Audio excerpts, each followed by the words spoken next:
So today we're going deep on a topic that's been getting a lot of attention, especially online, duality. Yeah. And we're looking at it through a specific lens. You know, that red pill perspective, Yeah. right? The one that kind of challenges the usual narrative. Right. So you want to understand the psychosexual reality of it all. Strip away the politically correct stuff and see how societal forces, history, even Marxism and feminism have shaped our understanding. That's right, yeah. It's about getting to the core of it, peeling back those layers, looking at the data, the historical trends, even those psychological theories that try to explain, well, human behavior. Makes sense.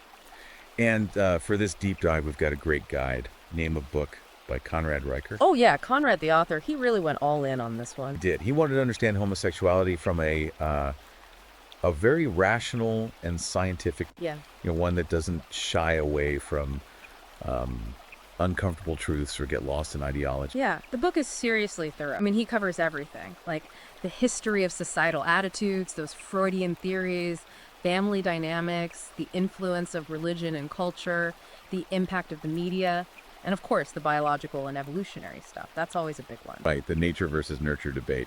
So let's break this down. You mentioned you're interested in how masculinity plays into all of this. Sure. Like, how have changing views of what it means to be a man impacted the development of homosexual tendency? And then there's the whole gender roles thing, especially with the rise of feminism. How's that change our views on homosexuality? Those are some big questions, and Conrad really digs into them. One of his main points is that to get the present, we gotta look at the past. You know, how views on homosexuality have changed throughout history. It's not static, it's always kind of mirroring how we think about masculinity and gender roles. Okay, so take us back. Where do we begin? Well, it's interesting because in ancient Greece and Rome, same-sex relationships, especially between men, were often seen as, well, normal. Really? I always thought those societies were super strict about gender roles. They were in a lot of ways, but there was a certain level of acceptance there. Even normalization, you could say. Of course, it's totally different from, those more rigid views that came later. Okay, so what happened? When did things start to shift? The Middle Ages, that's where things changed big time.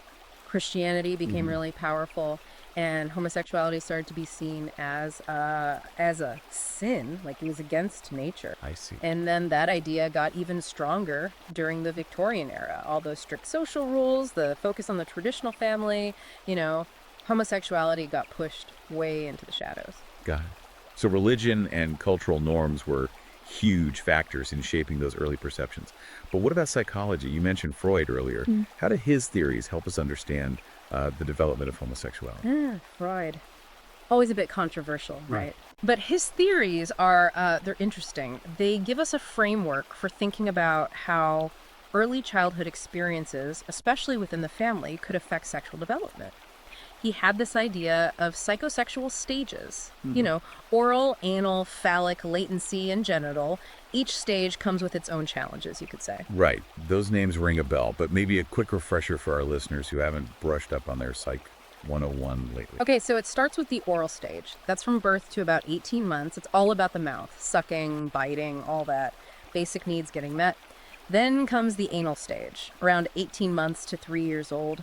Toilet training is the big thing here. It's about control, order, maybe even a bit of rebellion. And then things get a little, more Oedipus complexy with the phallic stage, right? Bingo. That's between ages 3 and 6. Kids become aware of their, genitals. They start developing feelings for their opposite sex parent. It's a crucial stage for, figuring out gender identity. A lot going on for a little kid. So much drama. But then it kind of calms down during the latency stage. Exactly. From about 6 to puberty, those sexual urges chill out. Focus shifts to social skills, friends, navigating the playground. But then puberty hits, and boom, the genital stage. Grand finale. Adult sexuality emerges. Precisely. And this is where those early experiences, the fixations, the conflicts, they can kind of show up in our adult relationships and sexual preferences. Okay, I'm following. But how does this tie back to specifically to homosexuality? Well, Freud thought we're all born bisexual, and our experiences, especially in those early stages, shape our orientation. He didn't see homosexuality as like a perversion or a sickness, just one possible outcome of this whole development process. That's pretty radical for his time, and it's still debated today. But it's a fascinating idea to consider. Those early family dynamics, power struggles, even little things from childhood influencing who we are, who we're attracted to. Is, and then you add societal expectations and those cultural shifts on top of that. How do those external forces interact with, our individual psychology to shape our understanding of masculinity, sexuality, ourselves? Okay, so we've gone through history a bit. We've dipped our toes into Freud. We're starting to see how ideas about masculinity and sexuality, they've been kind of tangled up for a long time. But you mentioned something in your request that really got me thinking. The whole impact of ideologies like Marxism and feminism. How does Conrad bring that into this conversation? That's where the book really takes that red pill turn. It challenges the mainstream narrative.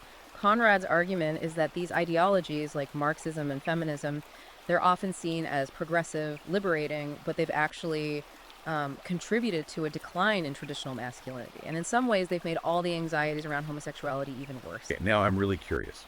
Break that down for me a bit. How does he make that connection? He looks at the history of feminism, how it went from fighting for basic rights, like voting, to something more radical, almost anti-male in some cases. He says this shift, especially the extreme versions, has created a climate where anything traditionally masculine is seen as bad. It's like a crisis of identity for men. So it's like this double bind for men. Right. They're supposed to be sensitive, emotionally open, embrace those qualities that used to be seen as feminine.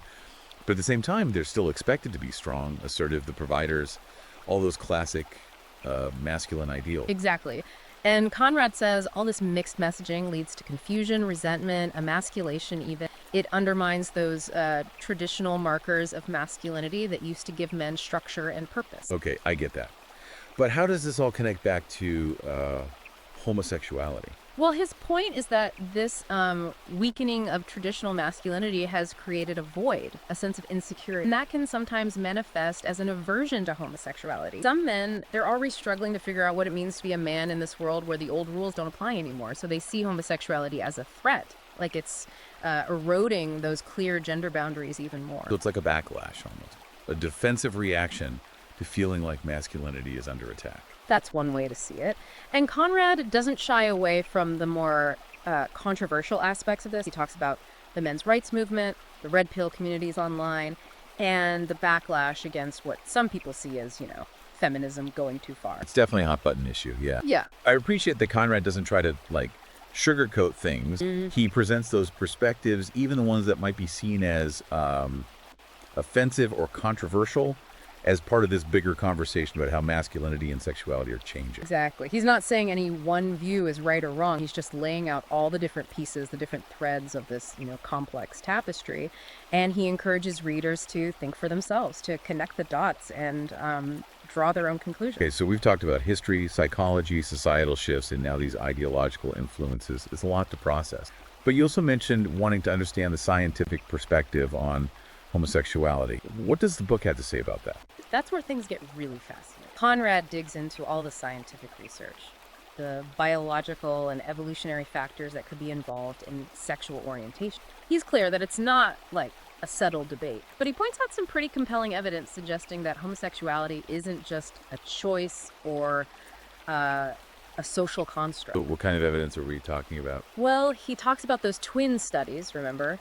The ones that show identical twins are way more likely to share the same sexual orientation than fraternal twins. That suggests there's a strong genetic component. He also goes into research on brain structure, hormonal influences, even the potential role of prenatal hormones, stuff you're exposed to in the womb. Well, that's interesting. So it's not just nurture, it's nature too. Like our biology might actually have a role in shaping our sexual orientation. Yeah, that's the growing consensus in science. And Conrad does a good job of explaining all that research in a way that makes sense. But you said it's not a settled debate. Yeah. So are there counter arguments to these biological explanations? Of course. Some people say the evidence for a purely biological basis isn't strong enough yet. They point out that, not all identical twins have the same sexual orientation. That means environmental factors got to play a role too. And some people believe sexuality is way more fluid and complex than we realize. It's not just nature or nurture, it's this dynamic interaction between the two. It makes sense that it wouldn't be a simple black and white issue. Human sexuality is notoriously complex. Totally. And that's one of the big takeaways from the book, the need to embrace nuance, to avoid those easy explanations that dominate the conversation sometimes. Right, so we've covered a ton of ground here. Ancient history, modern science, psychological theories, ideological battle. But there's one piece we haven't really talked about yet, the role of media. How does that shape our views on That's a crucial piece. Conrad spends a big chunk of the book analyzing how media representation has changed over time. From the early days of, harmful stereotypes and caricatures to the more nuanced, often positive portrayals we see today. like shows like Modern Family or Queer Eye, where LGBTQ plus characters are just, part of the story. Yeah. They're not defined by their sexuality. Right, and Conrad says this shift in representation has been huge in normalizing homosexuality, especially for younger generation. But he also warns about the potential downsides of what he calls woke culture, that tendency to create echo chambers where you can't disagree with the mainstream narrative. So it's about finding that balance, isn't it? Yeah. Between promoting acceptance and allowing for open discussion, even when things get uncomfortable. That's it. And that brings us back to the importance of critical thinking, of questioning assumptions, and engaging with different perspectives, even the ones that make us uncomfortable. Well, that's a perfect lead into our final part of this deep dive. We've explored the historical, psychological, and societal forces shaping how we see homosexuality. We've dug into the science and the media's role, but the question remains, where do we go from here? What does the future hold for masculinity, for sexuality, for this whole conversation about how they intersect? Wow, we've really been through the ringer with this one. Freud, feminism, ancient Rome, modern media. Yeah, it's a lot. It really is. But it feels like Conrad's trying to find a middle ground. He's not pushing an agenda. Oh, not at all. He's acknowledging the nuances, the stuff that's hard to talk about, the things that get ignored in those more ideological discussions. Yeah, exactly. He wants us to move past those simplistic black and white explanations and really get into the messy reality of human sexuality. Absolutely. Embrace the messiness. So where do we go from here? You said the book talks about how societal views on homosexuality might change in the future. What does Conrad see happening? Well, he's kind of optimistic, cautiously optimistic, I'd say. He thinks that as we learn more about sexual orientation, through science and just being more aware of different experiences, people will be more accepting. More LGBTQ plus people will be integrated into society. Yeah, that makes sense. The world has come a long way in a short amount of time, right? Think about same-sex marriage being legal now, more LGBTQ plus characters in movies and TV shows. Young people are definitely more accepting. Feels like things are moving in the right direction. It does, but Conrad's also careful to say that progress isn't always a straight line. Right. There will be people who resist change, They'll hold on to those traditional values and beliefs. And how do we deal with that tension? How do we bridge those divides? Yeah. Without it turning into a shouting match, those arguments that don't really go anywhere. That's the big question. I think Conrad would say through dialogue, through empathy, through really listening to people, even when you don't agree with them. That's easier said than done, though, right? Yeah. Especially these days when everyone's so divided. Oh, absolutely. But it's crucial if we want to get past these entrenched positions and create a society that's more inclusive, more understanding. Okay, so what does that actually look like? How do we have those tough conversations in a way that's productive and respectful, where you can actually learn something? Well, I think it starts with remembering that that the people you disagree with are still human.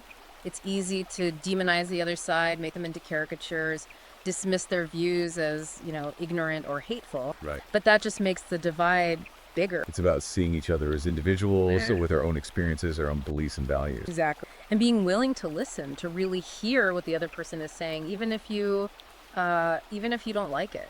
It's about finding that common ground, that shared humanity that connects us, even when we see the world differently. And recognizing that we're all learning, all changing our minds about things. We're all trying to figure out these complicated issues. It's about embracing the messiness, Yeah. the things that don't fit neatly into those boxes we try to put everything in. Yeah, and ultimately it's about creating a world where everyone feels seen, heard, respect. It doesn't matter what their sexual orientation is, their gender identity, their beliefs. That's a powerful thought. Something we can all work towards, even in our own little ways. It all starts with those one-on-one conversations, those moments of connection, those acts of empathy. They can spread and create a more compassionate world. Well said. Well, that's a great place to wrap things up. I hope this deep dive has given you a lot to think about. It's been a fascinating conversation. Keep exploring these issues, have those tough conversations, and be advocates for a better world. And if you want to dive deeper into Conrad's work, check out Name of Book by Conrad Reicher. You can find it on Amazon Kindle and Google Play Books. It's a must-read if you really want to understand the whole masculinity and homosexuality thing. It's complex, changing. It's important. Thanks for joining us on this deep dive. Until next time, keep questioning, keep learning, keep pushing for a better world.